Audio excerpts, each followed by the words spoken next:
Hello everyone and welcome back to my channel. This is the A+ Tutor. Today we're going over graphing polynomial functions.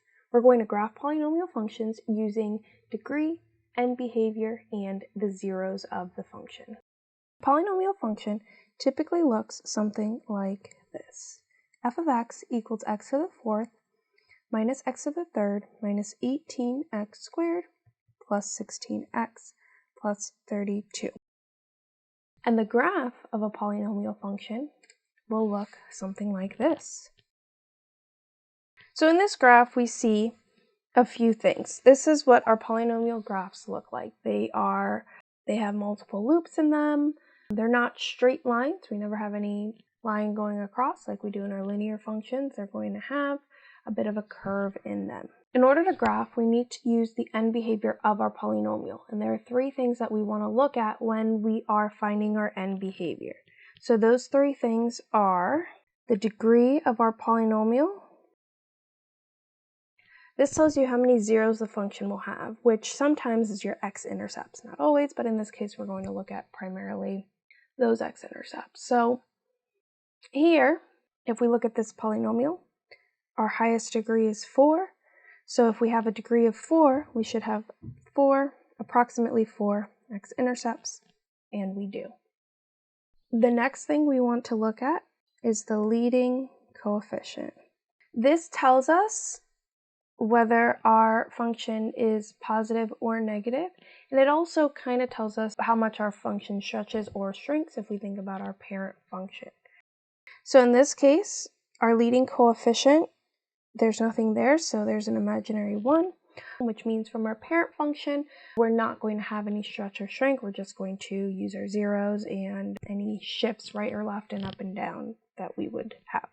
Last, we have our end behavior. So now we use the degree and the leading coefficient of our polynomial in order to determine what our end behavior is. So in this case, our degree of our polynomial is 4.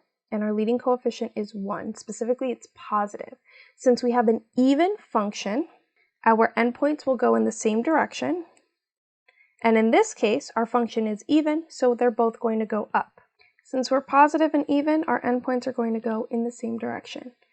If we were negative and even, our endpoints would still go in the same direction, just in the negative direction. If we were positive and odd, our endpoints go in opposite directions, but we rise in the right and fall in the left.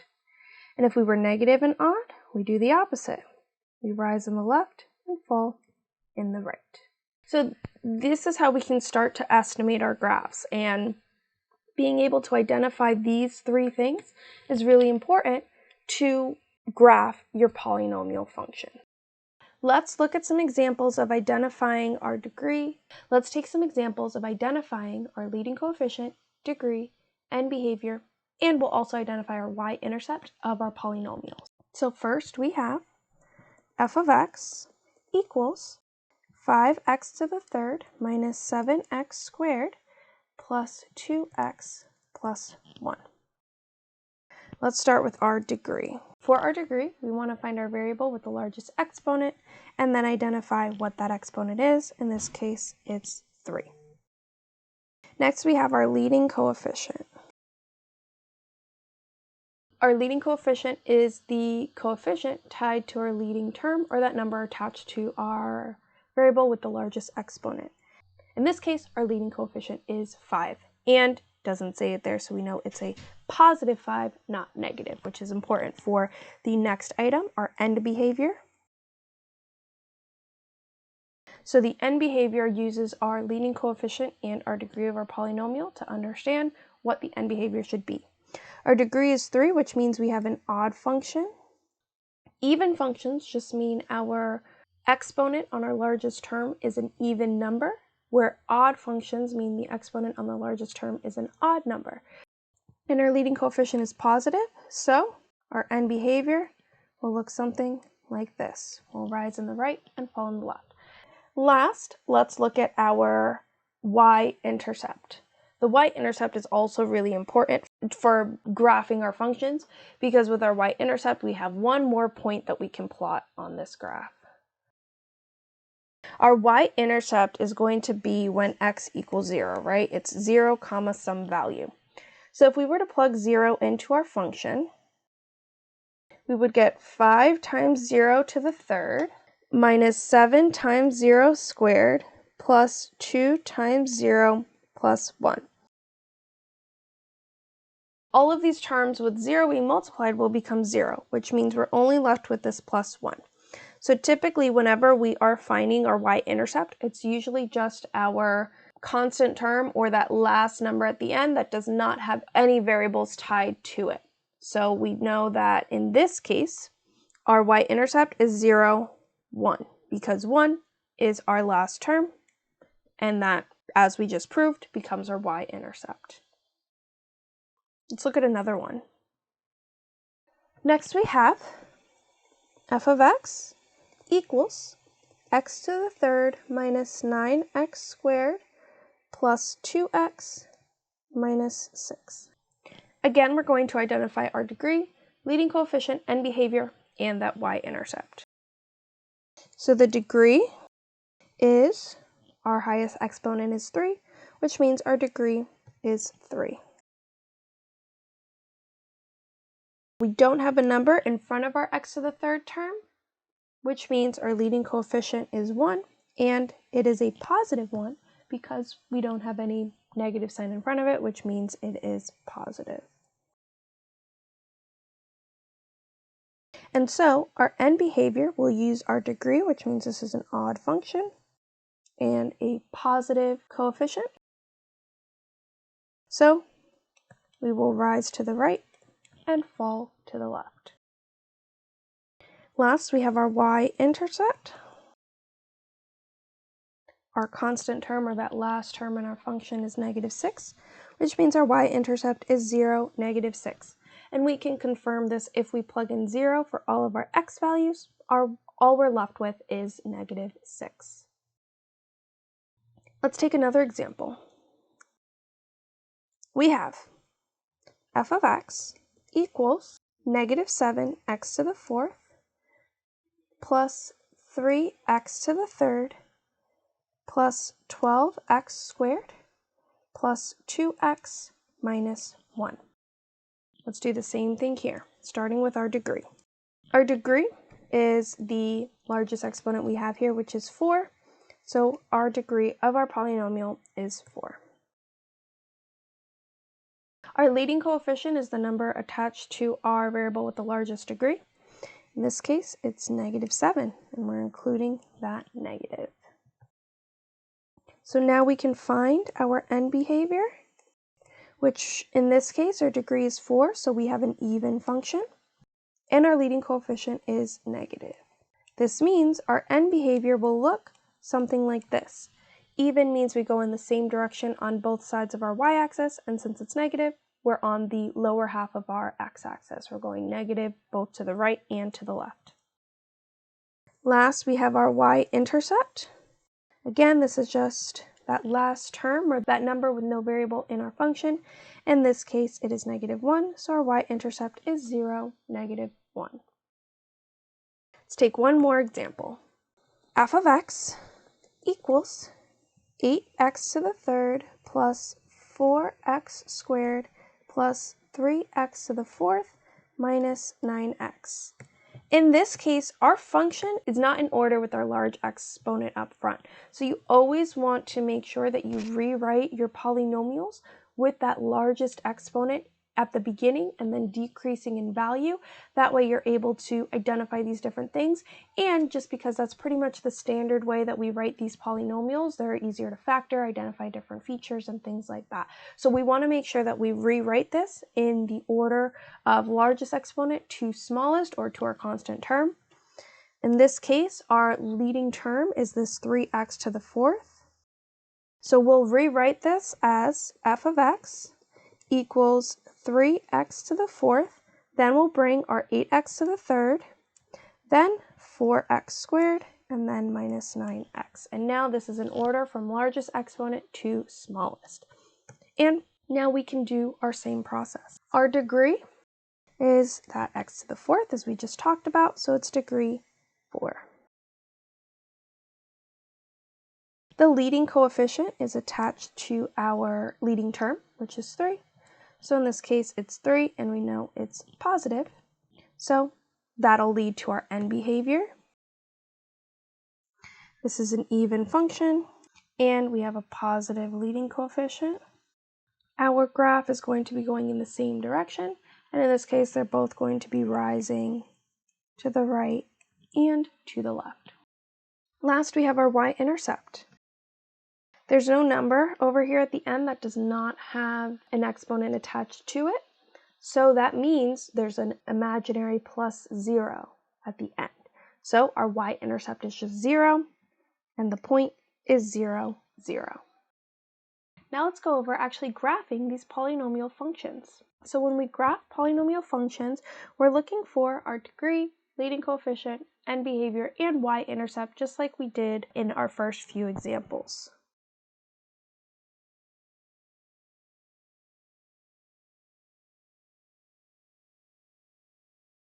We also are going to need our x-intercepts and their multiplicity, how many distinct x-intercepts we have, and how many roots or zeros there are. So I'll talk a little bit more about multiplicity, distinct x-intercepts, and our roots when we look at an example. So let's do just that and look at an example. So let's look at the function y equals x minus 2 times x plus 5 times x minus 1. First, let's find our degree and leading coefficient. We can do this one of two ways. We can either multiply the binomials to expand the function, or multiply the first term of all of our factors.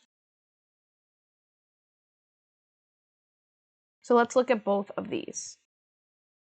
When we multiply our binomials, we're going to do this 2 at a time, and we're just foiling.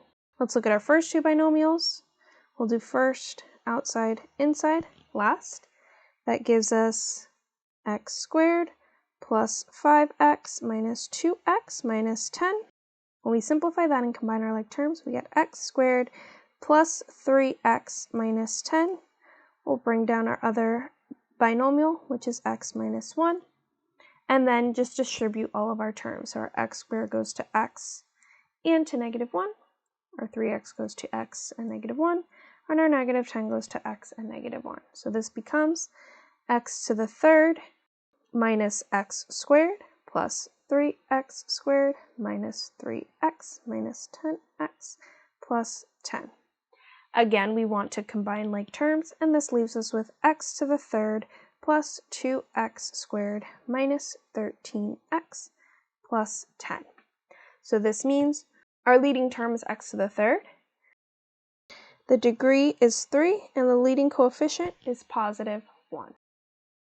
Now, as I mentioned, we could also do this by just multiplying the first term of all of our binomials, which is x times x times x. So if we do x times x times x, we get x to the third, which is the exact same as what we got when we expanded this function and multiplied our binomials together. So we know that that's true, and that's a way that you can save time by just taking that first term, multiplying it across, rather than finding the full polynomial function unless that's required of you in the problem that you're doing. So now, based on our degree and leading coefficient, we know that our end behavior will look something like this, because it's an odd function, and we have a positive leading coefficient, so we'll rise on the right and fall on the left. Now let's find our y-intercept. Keeping in mind our y-intercept is our last term, so since we found our expanded polynomial, we can just use that 10 at the end and know that that's our y-intercept. We can also just multiply our last terms together.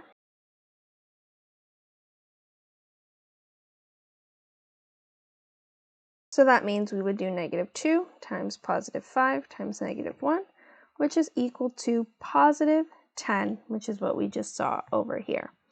And our y-intercept is 0, 10. Now let's talk about our x-intercepts, their multiplicity, and how many distinct roots and zeros there are. So when we're finding our x-intercepts, especially when we have polynomial functions in this way, keep in mind your x-intercept means your y is 0. So when we're finding our x-intercepts, we're basically setting y equal to 0, which means each binomial can be set equal to 0. So let's set each of our binomials equal to 0. So we have x minus 2 equals 0, x plus 5 equals 0, and x minus 1 equals 0. We want to solve for x in each of these, which means our x-intercepts are at x equals 2, x equals negative 5, and x equals 1, or at the points 2, 0, negative 5, 0, and 1, 0. Now, when in terms of multiplicity, basically the multiplicity means how many times this x-intercept exists. We know the multiplicity based on the exponent on our binomial. So all of these have multiplicity 1 because our exponents are 1 on each of our binomials. However, if our first term instead of being x minus 2 was x minus 2 squared, that means that 0 at x equals 2 exists 2 times on this graph, and we have a multiplicity of 2, where instead of passing through that value, we're going to touch it and bounce up because it hits that point 2 times. So now in this case, we do have 3 distinct x-intercepts. This again has to do with our multiplicity because we don't have any that have a multiplicity of 2 or 3 or anything greater than 1. So we know the 3 x-intercepts that we've identified are the 3 that exist in our function. How many roots in total there are 3. So now if we had a root that does not exist, for example, a term like x squared plus 2 equals 0, that root does not exist on our graph. So that is a 0 we have in our function, however, a 0 that we are unable to grab, so we would need to count that as well. But in this case, all of our roots are real roots, so we have 3 roots or zeros. Now we can graph this function. Now when we graph, we're going to use all the different points and information that we found in order to graph our polynomial. So our degree, leading coefficient, and end behavior will come in after we've placed all the points that we have. Next we have our y-intercept, which is at 0, 10. We have our x-intercepts at 2, 0, negative 5, 0, and 1, 0. And that's it. And then we also know we're going to be rising in this direction and falling in this direction. What that means is that this x-intercept that we have all the way to our left at negative 5, 0, that's where we can start drawing this graph and start to fall. So we know that this is going to come up this way and come through our y equals 10, hit our x-intercept, and then come all the way up. So this is an estimation of what our graph may look like. This is not exactly what the graph is. We may have higher peaks, we may have different points that we go through, but this is our estimation of our graph. So just by knowing the end behavior and our intercepts of our graph, we can figure out what our polynomial might look like. Let's take some examples of graphing our polynomial functions using this method. For our first example, we have y equals x minus 1 times x plus 3 times x minus 4. Let's start with our degree and our leading coefficient. So we can do this by multiplying our very first term and each of our binomials together, which is x to the third. And that makes our leading coefficient equal to positive 1. Now, just to check our work here and the rest of our work later on, I'm going to multiply this out. Again, we'll do this just by foiling each of our binomials. We'll take this 2 at a time, and we'll FOIL. So that gives us x squared plus 3x minus 3. Combining our like terms gives us x squared plus 2x minus 3 times x minus 4. We'll distribute all of our terms, and we have x to the third minus 4x squared plus 2x squared minus 8x minus 3x plus 12. Combining our like terms gives us x to the third minus 2x squared minus 11x plus 12. Next, let's look at our end behavior. And since we have an odd function and we have a positive leading coefficient, our end behavior will look something like this. Next is our y-intercept.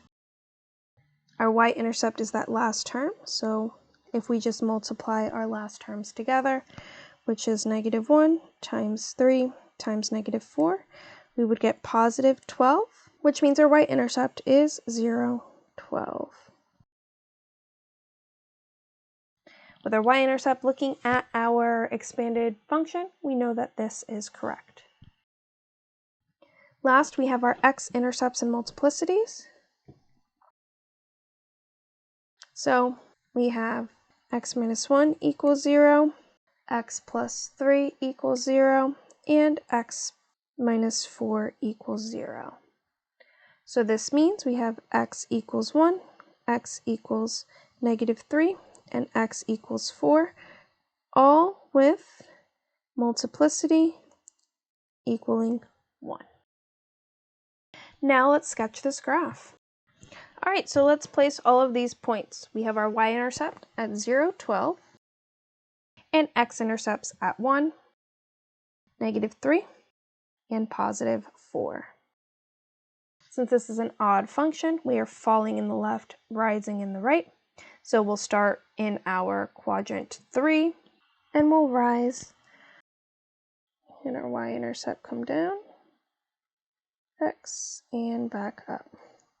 So this is an approximation of what our graph looks like, and we've graphed this polynomial. Next we have y equals 2 times x plus 4 squared times x minus 2. Starting off with our degree and leading coefficient. So we can multiply the first term of all of our binomials together in order to find both our degree and leading coefficient. In this case, we need to make sure we include the first term and any exponents that we have. So we need our 2, we need our x, we have this squared, so we need to include that as well, and we have another x. So to find that leading term, we're going to do 2 times x squared times x, which is equal to 2x to the third, making our leading coefficient equal to 2. Let's expand this function just to see and confirm if this is correct. So we have 2 times x plus 4 squared times x minus 2, or we can write this as 2 times x plus 4 times x plus 4 times x minus 2. We'll start by foiling our inside terms here. We'll do first outside, inside, last, which gives us x squared plus 4x plus 4x plus 16, or x squared plus 8x plus 16. This is a perfect square trinomial, so if you know your perfect square trinomials, you can quickly get to here. If not, if you don't know it off the top of your head, you can just FOIL and get this answer as well. We'll bring down our 2 and bring down our x minus 2. Let's distribute our values.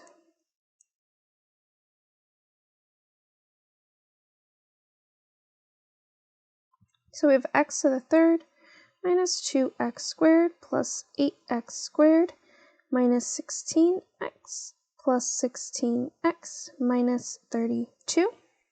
Let's combine our like terms, giving us x to the third plus 6x squared minus 32. And then we still have our 2 on the outside, so our final function becomes 2x to the third plus 12x squared minus 64. So we know that our leading term and leading coefficient is correct because 2x to the third is what we got when we expanded this and when we just multiplied the first term in each of our binomials. Next, let's look at our end behavior. Since this is an odd function and it's positive, we know that our end behavior will look something like this. It will rise in the right and fall in the left. Next we have our y-intercept, which is our last term. So for our y-intercept, we can multiply our 2, our 4 squared, and -2, which when we multiply this out, we have 4 times 4 is 16, times 2 is 32, times -2 is -64. And again, we know that that's true because that's what we got over here. So our y-intercept is 0, -64. Last, we have our x-intercepts and multiplicity.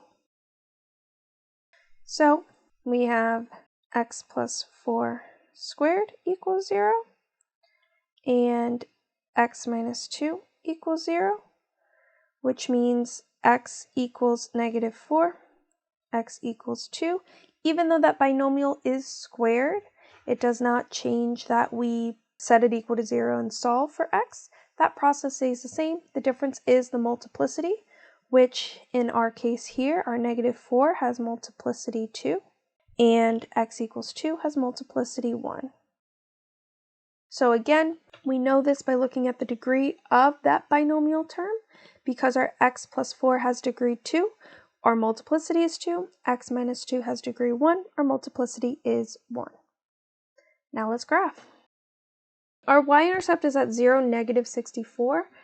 We don't have that on the graph. That graph would be insanely big if we tried to, insanely long if we tried to add that. So, we know it's somewhere in this area down here, so we'll just account for that. Then we have x equals -4 and x equals +2. And again, with our end behavior, we know we're falling in the left, rising in the right, so we'll start in our third quadrant. And when we have multiplicity 2, we're not going to go through this x value. We're going to actually touch it and come back down because it does have a multiplicity of 2. So we're going to come up, touch our x, go down, way down, hit that y-intercept, and come back up to our x-intercept at 2. And we see this is an estimation of what our graph might look like. Next, we have the function y equals -3 times x plus 1 times x plus 2 times x minus 4. Let's start with our degree and leading coefficient. We want to multiply the first term of each binomial, including any numbers we have on the outside. So that's going to be -3 times x times x times x, or -3x to the third, which makes our leading coefficient -3. Now I'll work out our expanded polynomial so we can see. I'm not going to walk you through every single step this time, but just so that we can see what the expanded polynomial is.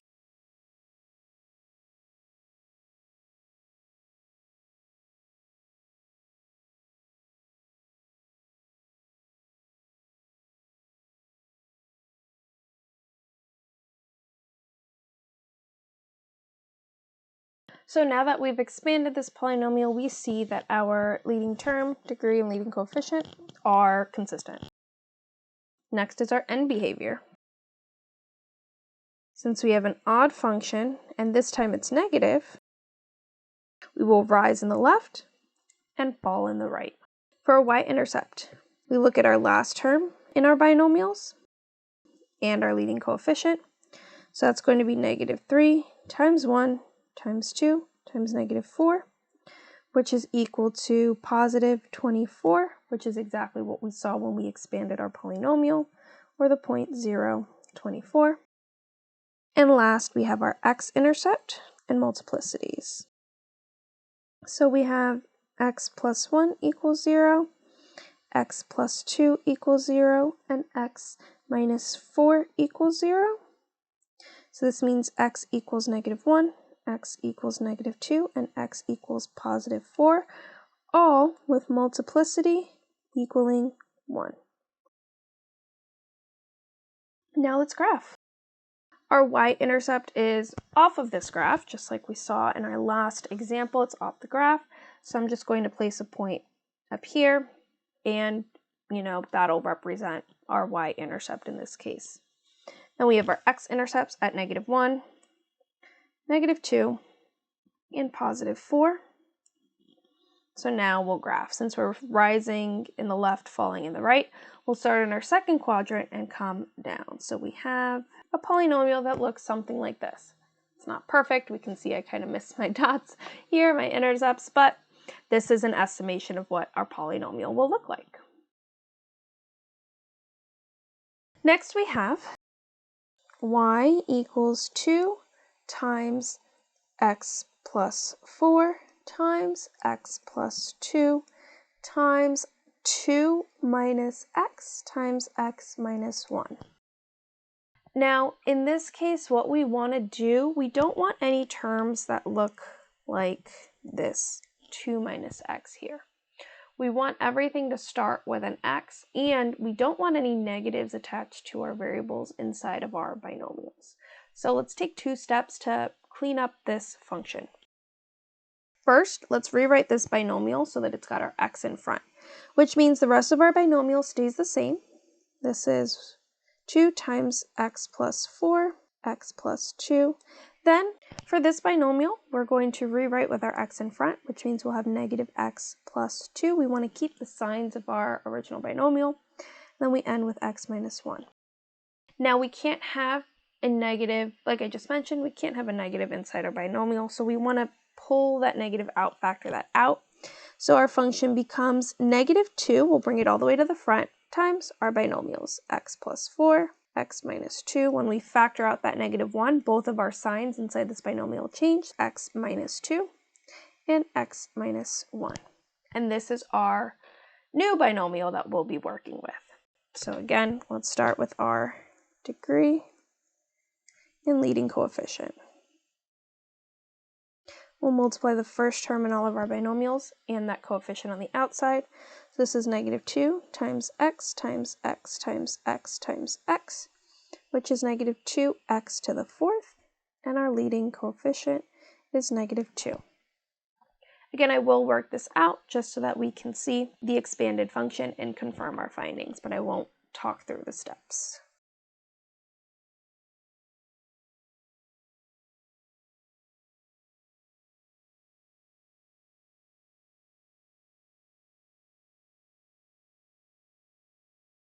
So now we can confirm that our leading term, leading coefficient, and degree are consistent with what our expanded function is.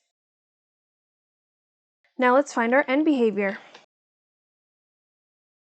This is an even function, and it's negative, so we're going to fall in the left and fall in the right.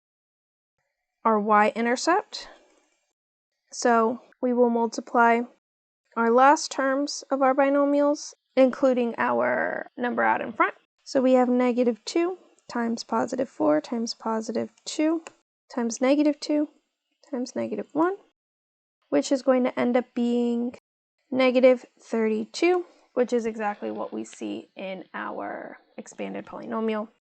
And we know our y-intercept is at 0, -32. Last, we have our x-intercepts.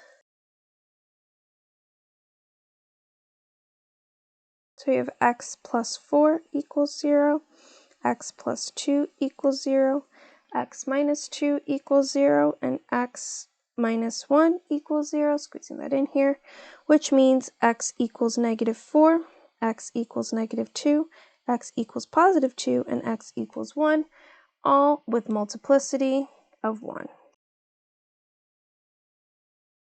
So let's look at this graph.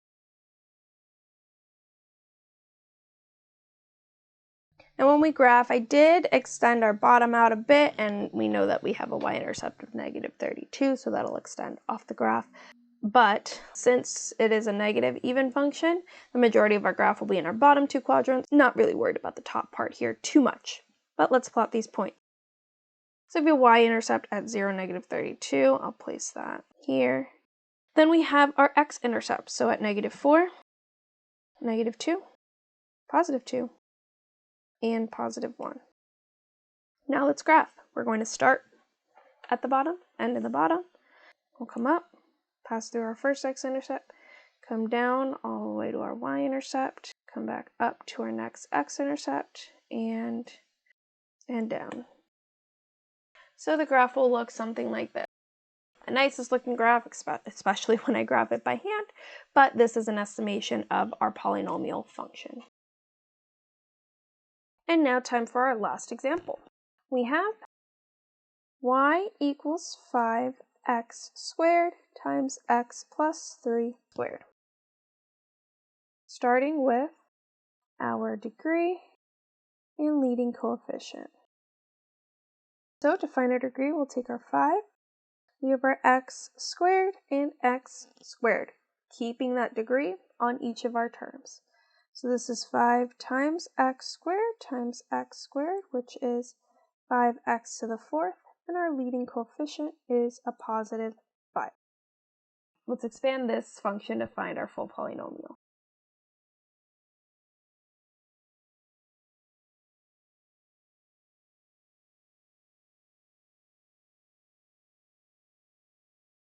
So now we can confirm that our leading term is correct.